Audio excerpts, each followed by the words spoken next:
Okay, hi everybody, and thanks very much for coming back after coffee to see the aquaculture talks. I thought I'd start by just asking the audience how many people are involved with aquaculture research other than speakers or panelists. Okay, this is good to see, thank you. Great, so I hope you can hear me okay. I'm Dan Macqueen from the Roslin Institute in Edinburgh. I'm giving this talk also on behalf of Sigbjørn Lien at NMBU in Norway. Together we're co-coordinating the AQUA-FAANG project, which I'm going to talk around for a bit today. So just in the way of an overview of this talk, I'll give a bit of background and introduction to AQUA-FAANG, and then I'll talk about the data that we've produced and some ideas for how it can be used in support of precision breeding and genotype-to-phenotype applications, ultimately aiming for a more sustainable and profitable aquaculture industry. In AQUA-FAANG, we've focused on these 6 species shown on the slide, which represent the major finfish species in European aquaculture, several of which have much broader global relevance.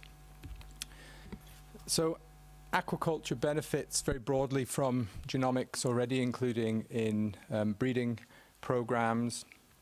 This figure on the bottom left shows the very famous example of the impact of marker-assisted selection for a major QTL region that imparts resistance to a viral disease, and the impact in the salmon industry of breeding that marker in, which has greatly reduced the number of deaths in the industry to make this disease much less problematic.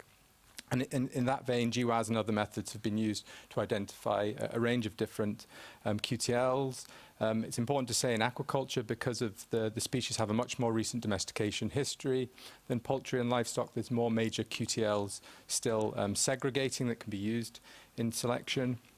But also many traits still, of course, have more complex polygenic architectures. And genomic selection's been a more recent introduction to aquaculture, but it's now operational in a number of species, including in industry in some cases. Of course, genomic selection is most effective when close relatives are being used due to the high linkage disequilibrium, but breaks down in more distant individuals, such as across generations. It's also important to say that in aquaculture, the big issue, the target for selective breeding is disease resistance due to the big impact that disease has on the sustainability across all different aquaculture species. Genomic selection for disease resistance then, because of linkage disequilibrium breaking down across generations, requires regular disease challenges. That's expensive. There's also growing animal welfare concerns about all those experiments. So including causal variants will, in theory, of course, improve the accuracy of genomic prediction when more distant relatives are involved, such as across generations, but there are few causal genes or very few variants known in aquaculture species. So it's well established in other species that causal genetic variants are enriched in functional parts of genomes where the genes reside, but also, more importantly, perhaps, or non-coding regions with regulatory elements that are influencing gene expression. Strongest enrichment of the top GWAS SNPs are typically overlapping things like promoters and enhancers, and also evolutionarily conserved genomic regions, which hasn't been mentioned specifically today. It's fair to say that historically the sort of data required to prioritize candidate genetic variants by their association with functional regions in the genome has been very limited for aquaculture species. And it's not a small undertaking to identify this sort of data, especially in non-coding regions like which harbor regulatory elements. So the AQUA-FAANG project, I've put here the main partners. There are 10 industry partners as well as 14 academic partners. This project's finishing very soon now, scarily soon in October, and it's been running since 2019. There's a website that has a lot more information if you are interested, resources and previous talks that give a broader introduction of things like the work packages and so forth, which I'm not going to go into detail today. But the main aim was to produce extensive functional genomics data in these 6 species and use that to annotate the genome and in effect pave the way for more precise breeding to improve disease resistance and other target commercial traits.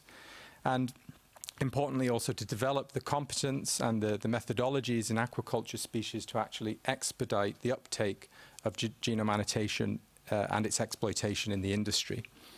And aligned with the sort of core philosophy of FAANG, there is an emphasis on data sharing, data standardization in AQUA-FAANG. In terms of the data that we've generated comprehensive genome-wide maps that capture regulatory elements, chromatin, epigenetic state, and gene expression, so not dissimilar to the previous talks, but probably not quite as detailed. This schematic on the right shows how you can use different sequencing assays that have been mentioned today, like ATAC-seq and ChIP-seq, particularly different histone modifications, to identify different chromatin states and identify things like promoters and enhancers in the genome. So in AQUA-FAANG we have three functional annotation maps, the dev maps and the body maps, which respectively represent a panel of tissues in embryos. No, sorry, not a panel of tissues, stages in embryos, and a tissue panel that's in both sexes, in both sexually mature and immature fish. So a relatively small panel of different tissues, but keep in mind we're working on 6 different species, so we couldn't go really, really deep in any one species. Kind of unique to AQUA-FAANG, I think. We also have what we call immunomaps, which is samples that in effect come from fish that have been challenged either with poly-IC or inactivated Vibrio bacteria, which respectively activates the conserved vertebrate antiviral response or sort of pro-inflammatory antibacterial response. This was done using the head kidney, which in fish is the primary hemopoietic organ where immune cells differentiate from stem cells, so very important for immune function. And that was done both in vivo and in vitro with leukocyte cultures from the head kidney. Without going at all into detail, this is just a table that captures the data produced across these 3 maps. This is not all the data that was produced in AQUA-FAANG by any means, but it is what I'm presenting today. So you can see the species in the rows and the different assays. And in total, we've produced around 4,700 sequencing data sets across the species. So I calculated that was about 50 trillion DNA base pairs of new information on genome functionality. And there's many partners and individuals involved in all this work, too many to acknowledge individually, but it's been an amazing effort to be part of.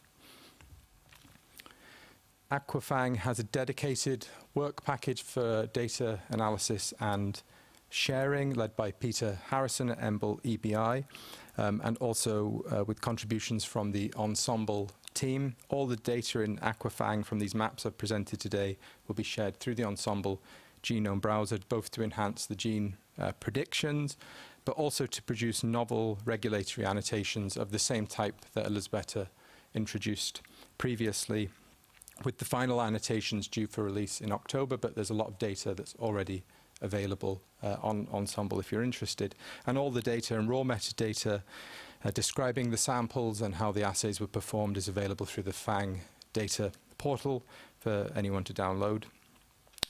Also important to say, partners also performed their own data analysis across these different species.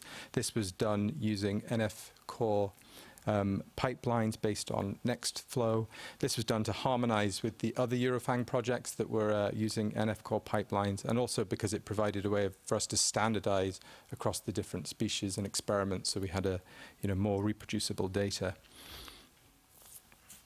This is a very busy slide, but I wanted to show an example of the sort of data that we've produced. This is just data for Atlantic salmon. I draw your attention to the panel in the top right, and we have a similar prediction of chromatin states to what Gabrielle showed, but here this is for both the dev map and body map stages. You can see how you can use ATAC and the different histone ChIP-seq data to predict these different chromatin states, like active promoters, active enhancers, I can't really see this, and the proportion of the genome that they overlap. The data on the bottom is just a data dimensionality reduction method called UMAP, which shows how we can take the open chromatin regions in the genome and look at the variation in how they're being deployed across different samples at different stages of ontogeny, such as in the embryo or in different tissues. Just to say, we've captured a huge amount of biological variation in the data, and that's all that's there to show. Maybe more relevant to this meeting, I wanted to hone in on a particular loci and just show how the data we've produced in AQUA-FAANG can be used to help prioritize functional genetic variation. This is just some screenshots I've pulled out from Ensemble for a very familiar gene, IGF-1, which encodes a hormone that's implicated very broadly in growth traits in a bunch of different farmed animals. Salmon have 2 copies of this gene. Salmonids have a duplicated genome, which means they have lots of copies of their genes compared to mammals. These are on different chromosomes. You can just see them highlighted. And then we can see things like the promoter predicted by Ensemble and the open chromatin regions from Ensemble. And these brown blocks are predicted enhancer regions in different tissues and different stages from the chrome HMM prediction I showed on the prior slide. You can also see on here SNPs that have been generated by whole genome sequencing data. You can see just these 2 loci have hundreds of SNPs across them. And then I've highlighted the ones that are directly overlapping with regulatory elements. So you can go from having hundreds of SNPs to a smaller number of prioritized variants. And you can imagine how this would scale across the entire genome and all the genes. Just to talk a little bit around the immunomaps. So this effectively has captured regulatory elements and regions of the genome that are being activated or repressed in response to pathogen signals. This figure here is from the University of Aberdeen team. In the red, you can see regions surrounding very important antiviral genes in fish that are activated in response to the poly-IC, which is a viral mimic, as mentioned, such as H3K27 acetylation, which is marking activated regions in the genome. So this is probably the upregulation of the promoter, as well as maybe some proximal enhancers. And once again, we could look at these antiviral genes, and we can identify very clearly candidate regulatory elements distal to the genes or upstream of the genes that are being switched on specifically by these immune stimulations. And we can identify then variants within those regulatory elements that are being switched on when the fish are immune challenged. And we think variants overlapping these sorts of elements are likely to have a broad influence on disease resistance phenotypes. And this is something we'd like to look into more in the future. So the next talk from Sarah is going to talk a bit more around the dedicated work package that we have in AQUA-FAANG to explore more deeply the value of adding functional genomics data to selective breeding approaches. But just to try and sum up what I'm trying to say in my talk, AQUA-FAANG, in this schematic I've produced, has generated millions of new functional elements across these different fish genomes, including many novel regulatory elements. We can overlap those with genetic variants using tools, for example, in Ensemble like Variant Effect Predictor, where it's very easy to put a bespoke set of variants, for example, from industry in, and they can be overlapped with our annotations. In AQUA-FAANG, we've also produced several novel structural variation data sets in several of these species with the idea to give us more power to capture actual causal genetic variants. And then the sort of precision breeding applications that can follow are just things like updating SNP arrays with functionally enriched markers, more precise QTL mapping, and possibly selection on the functional or the candidate causal markers, genomic selection models of the type that have been discussed. Another point I wanted to make was genome editing. Having a more precise definition of targets could be very important, especially finding genetic variants that already exist in nature, where there's likely to be softer regulation around the practical use of those variants, possibly compared to novel edits.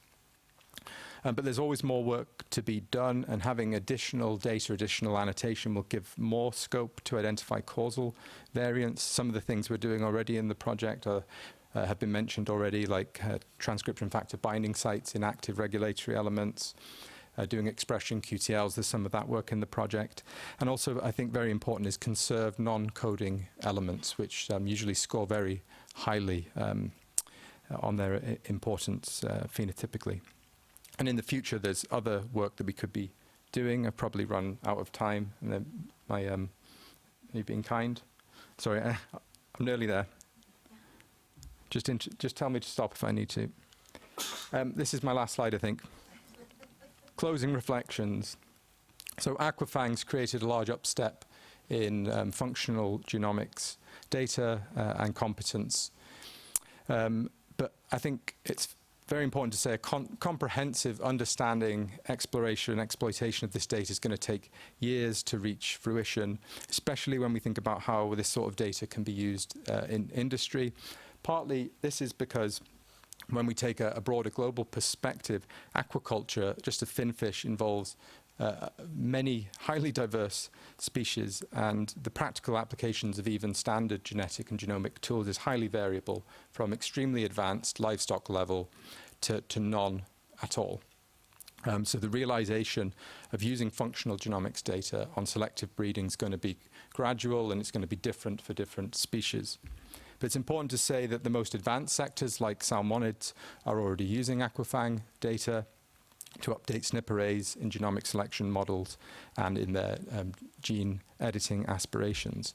I'd like to thank the partners in AQUA-FAANG. Thank you for your attention, and I'll just leave that one up there to look at while people maybe clap, maybe.